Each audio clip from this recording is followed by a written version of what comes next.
रुपए मौजूद है, मकानात अच्छे से अच्छे मौजूद है, बंगला मौजूद है, कोठी मौजूद है, तरह तरह के उसके पास आसाइश की सहूलियात मौजूद है।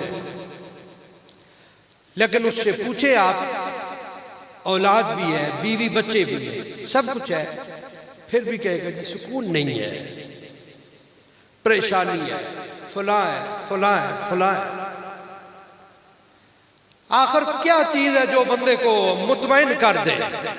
दौलत मुतमईन न कर सकी, औलाद मुतमईन न कर सकी, क्योंकि ये सारी चीजें वो है जो फना हो जाने वाली है।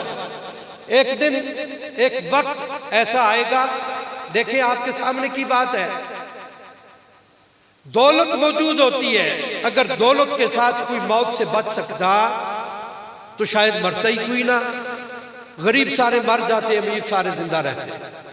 तो दौलत तेरी जान न बचा सकी।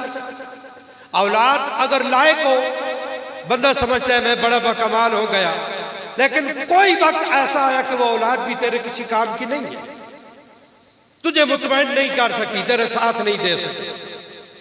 कोई रिश्तेदार, कोई दोस्त, कोई दुनिया की ऐसी सहूलत ऐसी नहीं जो हर हाल में तुझे मुतमईन रख सके, तेरा साथ दे सके। लोगों, अगर वो कोई चीज है तो फकत जिक्र खुदा है, वो फकत मेरे रब का जिक्र है। गरीब है, मुतमईन बैठा है।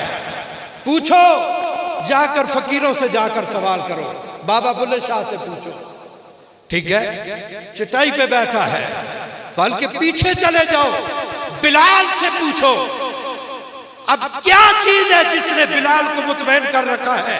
बिलाल है, आवाज देकर कहता है, लोगों याद रख लो, दुनिया की शहंशाही को मोहम्मद अरबी का फकीर अपनी जूती की ठोकर पे रखता है। ओ लोगों, ये क्या है? ये वही जज्बा है, वो मोहब्बत इलाही का, मोहब्बत मुस्तफा का, जिक्र इलाही का, दात मुस्तफा का जज्बा है, जो बिलाल जैसे गुलाम को भी चटाई पे बैठ के भी मुतमईन कर रहा। ये वही जिक्र है जिसके बारे में रब ने फरमाया कि अला बिज़िक्रिल्लाह तत्मइन्नुल कुलूब, जिक्र है जो दिल को मुतमईन करता है।